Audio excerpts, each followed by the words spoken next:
In our last video, we were digitizing this plane. We digitized it into black and white by setting the maximum number of colors to 2. But you might have noticed that before this was limited, it went off and found lots and lots of colors.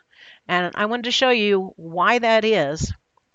And we'll use that we're going to kind of evolve this into digitizing another thing at the end of this video. But I want to just point out that just because this looks black and white to you does not mean that that's all there is in the picture. So let's go into Microsoft Paint. So I've opened up this airplane in here. And I'm gonna draw some text in here first before I'm gonna zoom in and we're gonna see what is actually there around the plane. So I'm gonna put some text over here. We're just gonna type in some O's. And then I want to come in here and I want to zoom in. We're going to have to keep this in our sights here. Okay, so the plane itself is not necessarily is not black and white. It's black, white, and a whole bunch of shades of gray. And those things are the anti-aliasing that's done around the plane that makes it look nicer to our eye when we view it. Let me just resize this. Okay, and then I want to scroll over here. Now I put this text in here with Microsoft Paint here, and it's just black text on white. But notice that all the way around the outside of it are some various colors. Now, those colors kind of disappear as it becomes smaller, and what they do is they make it look they make the shape look more rounded. If it's a certain distance away, you won't see the colors, but you'll just see that it looks kind of rounder that way. And just to show you, I've got another version here where I've edited it a little bit. Let's bring that one in here. Okay, and so what I did at the top of this O is I made it just black and white, and I got rid of all of those colors that were there. And notice that when we zoom out like this, that what happens is this one now looks kind of jagged because it really is literally just black and white. But the one here that has the nice colors blended in around the top, and this is called that blending of those colors like that, that's called anti-aliasing. So that makes that round, that makes the top of the O look nice and round, even though it's in a digitized picture. So adding those colors in there has utility.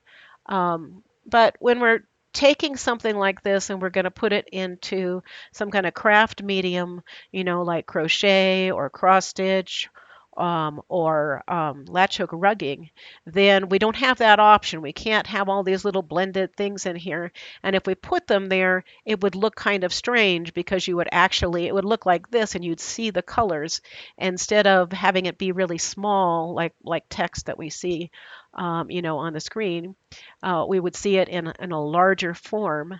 And so we would see all these little colors in there, and that doesn't make any sense. So first of all, when the digitizer is digitizing, and this is true for all the other stuff that's out there on the web that's helping to make craft charts by digitizing things, there's a lot of little oddities in the picture. There's blending going on here. This anti-aliasing is going on. And so sometimes you will get odd colors and things. And in the case of the plane, we're getting a whole bunch of different grays here, and there aren't that many grays in the palette, so it's matching those things up to various other colors in the palette, trying to, fill that thing in. So this is why you get things around the edges. You get dots or different colors or strange things around the edges. Then there's a second issue with digitizing, is that we have all these little tiny pixels that are here, are all different colors. But now we're going to take that and put it into a craft chart. And the craft chart is going to have things that are much larger, like a single crochet stitch or a cross stitch, or even a latch hook rug, a single point of color, with one thread, is going to be much larger than these pictures are and the pixels are in the picture. So, what the digitizer has to do is it has to divide the picture up and then and into a bunch of cells. So it's looking at a particular cell here, and then it has to decide what color to put there. So like this one is mostly white with some black over here. So maybe you'd put white there and you'd probably put white here. But then what about this one? This one has some black and some orange colors and some white. And so there has to be different algorithms, different ways to figure out what color you're going to put in any particular cell.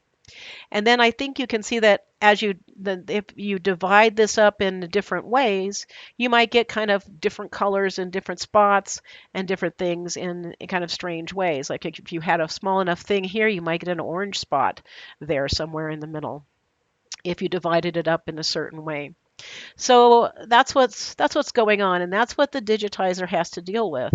It's trying to take something, first of all, that is not perfectly this color and that color. It's other things that you're not seeing that are actually there in the picture. And in addition to that, it's trying to transfer it into a larger scale grid. And then it's trying to figure out what color to put in each cell. And so you get things that may be a little off.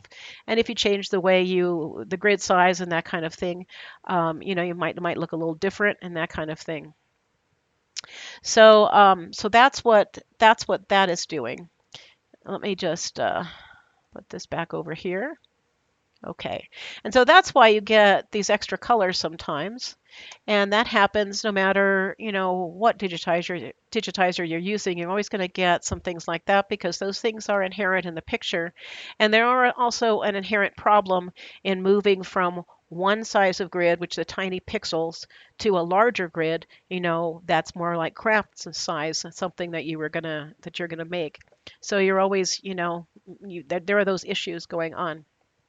Now, A transparent what we're going to do background next is I'm that going goes to away. That if you see the digitize checkerboard something shining that has through part of the some picture, then it thin means that lines it's in it. transparent back here. Okay. It's got transparent So we've color in got it. another airplane And I here. just turned that into white when I convert it over here to the digitized picture.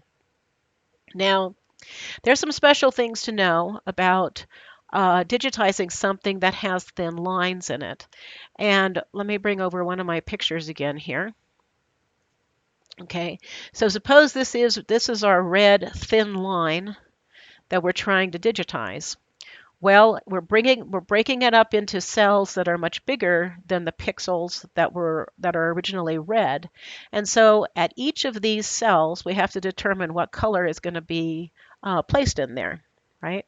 And this is mostly white, that's mostly white, that's mostly white, that's mostly white, that's mostly white, that's mostly white. All these things are mostly white. So depending upon how you have your digitizer settings, it can completely miss this line. And you could end up with white, white, white, white, white, white, white, white, white, and you wouldn't see any line at all. So I'm going to talk about how you can best set your digitizer settings to get thin lines like this in a drawing. Because this is something you could do yourself. You could draw a picture yourself, just a simple picture, in pencil or pen or whatever, and then you can digitize it into the grid designer and then color it in and make a craft chart out of it. This is actually something that I just downloaded from Pixabay, but this is something that you could do, on your own. You could just draw your own picture and bring it in, bring the lines in, and then colorize it with the grid designer. Okay, so let's start here with this. And I want to say first, if the lines are thin, the digitization type to use is going to be smooth. That's the thing that is what that's going to do is that's going to take these pixels that are inside of the cell and say, oh, white, white, white, white, and a little bit of red. That's going to be a smushed out light pink. And so that smoothing is going to be that smushing agent that you need to make sure that you get that cell and that it knows that's a color there. Okay, so we want to put that to smooth. And it works better if you use least used in this particular case. Um, because, well, anyway, because of the way the colors are removed, it's best to do this. I could show you some examples, but I think I'm just going to say that for the fact that it is. Okay, so now we've got our black and white plane here. And if we set this to, well, let's set it to 2 colors. And we're going to get black and white. And now this will depend a lot on the grid size because as you make this smaller, let's go really way down. Let's make it 20. Okay. Then what's going to happen is we're only dividing this into 20, 20 cells across and 14 this way. So we're going to have big blocks. And so it's getting that smushed out color and matching it to some gray, but you're not going to get a good picture at that point. So you're going to have to make this a little bit bigger. And let's just go up by 10. So there's 30, there's 40, okay, there's 50, okay. And even then, we're getting a few things that are being missed because the thing is mostly white and it might be matching to white, even though it might be a very light color for the cells up here that is matching to white. And so it's missing those sections in there. So you have to have this be a reasonable size before you can get the shape here. And you should have the digitization type set to smooth and use least used. Okay. And if we keep going up, then at a certain point, the cells become so small that whoopsie, well, that's fine. I didn't intend to go that far. But the cells become so small that they're going to catch all the color anyway, and it doesn't really make any difference. So, as it gets larger. But to make it small, you want those settings in the digitization type, and you want to, then you have to play with the grid size to get it to a certain point where it can capture that line in. So our palette now, so it's matching because, it's smushing that black line with some white together and coming up with gray. It's going to match this light gray. But we can do something very quick here. We can substitute that to another color. I'm going to pick black. Okay. And now we've got black. Okay. If we wanted red, we could remove sub. We can say, let's make it, I want a red outline. Let's go find red.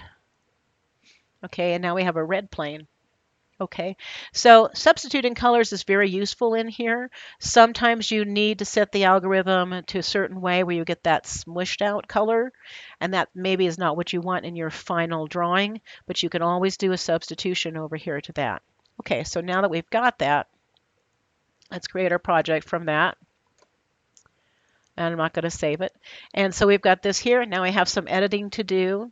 And I think I showed that in the last video that you could do feel a little bit of editing in here. When you open up these things up here to pick colors, right now we just have red and white. But notice that there is a little tag on the bottom of this one, on the white, and there's a little tag on the bottom of the red one. Those are the ones that are used in the picture. And if you want to see only those ones, you can click on the Show Used button and it will have just those two. And then it's easier to just switch back and forth between the white and the red. So let's just go ahead and edit this a little bit. Whatever you want to do. I'm not going to actually spend a lot of time on this one because I showed some of that on the other one. But it's just a matter of, figuring out your edges and that kind of thing. And I just wanted to show you, that this is a really good way. Those are the settings you should use if you're trying to get, thin lines digitized. And, show some of the reasons for why that is. Okay, so I think that's about it for this video. Thank you very much for watching. Bye-bye.